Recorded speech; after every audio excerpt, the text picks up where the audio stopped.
As someone with muscular dystrophy, I often wonder if I'm doing everything I can to maximise my health and minimise the effect of my condition. Aside from diet and exercise, the next thing people usually turn to is supplements. Supplements are one of those 1% of things where if your life is generally unhealthy anyway, a few pills is not going to transform your life. That being said, 1%ers add up, and anything that can help you with this condition I think is worth it. So over the years I've taken a variety of different supplements, some useful, some not so much, and I've recently decided to optimize my supplement game, and I've done a bunch of research. I just want to say super quickly, I'm not a doctor, so please don't take anything I say as medical advice. I'm just some random guy. Anyway, before I start taking any new supplements, I decided to get my blood work done. So I got a blood test last week, and I just wanted to see if I had any deficiencies going for... Oh. Hello? Yep. Okay. Okay, thank you. Bye. So that was the doctor, and so the results from the blood test are that I have no deficiencies of the things we checked. So vitamin D, all good, thyroid's all good, B12, blood. So I just got cut off there, but all my levels are normal, so that's good. Now that I've got all that baseline testing done, let's talk about what supplements are usually recommended for FSHD.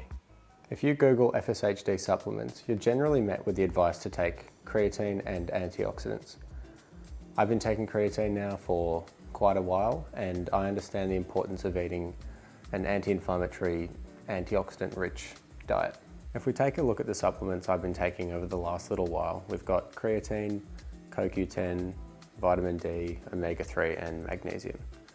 I've just been taking these because they're generally recommended, but I haven't really stopped to think about how I'm feeling as a result of taking all of these supplements.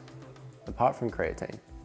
Creatine is something that I've been taking for quite a few years now, and it's something that I've noticed has been really remarkably beneficial for energy and strength.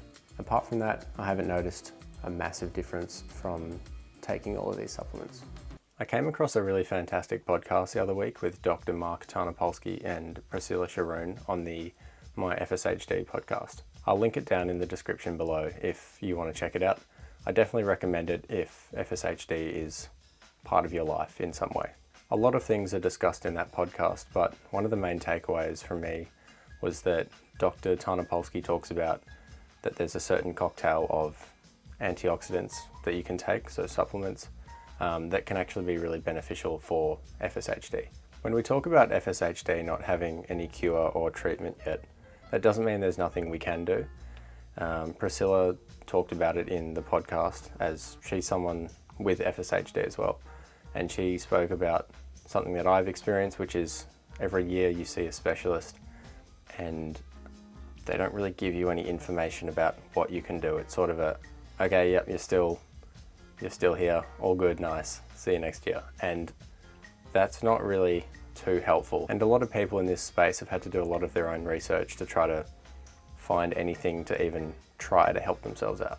But in terms of supplementation, there's actually a few things you can be taking to help yourself out.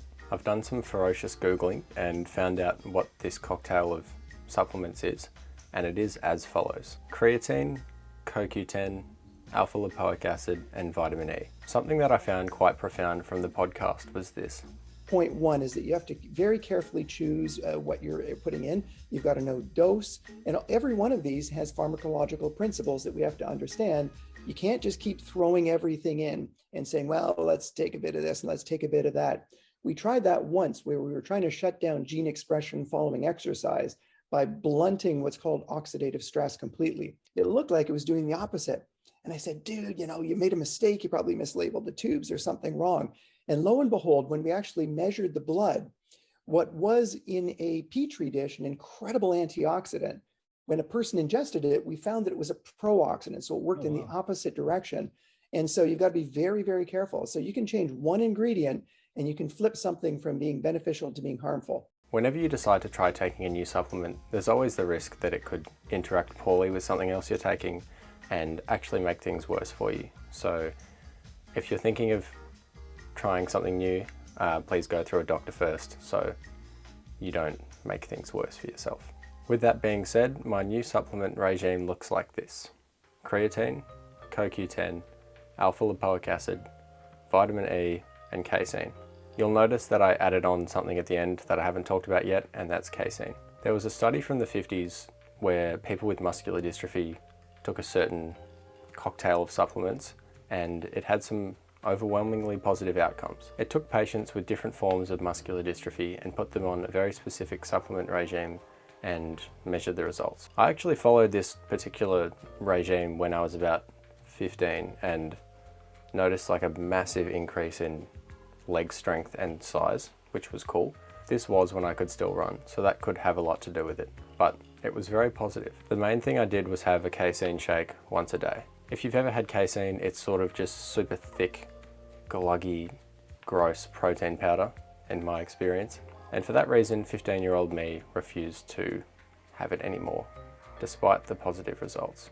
I'm all grown up now and a bit less of a whinge, so I've decided to give it another try and report back. I did do some physio baseline strength testing so I can measure how strong I am now, and then in 9 months to a year I can see if everything I'm taking or doing is making any positive impact. The only thing with those really positive results in the study are that they're all anecdotal and not backed by hard data.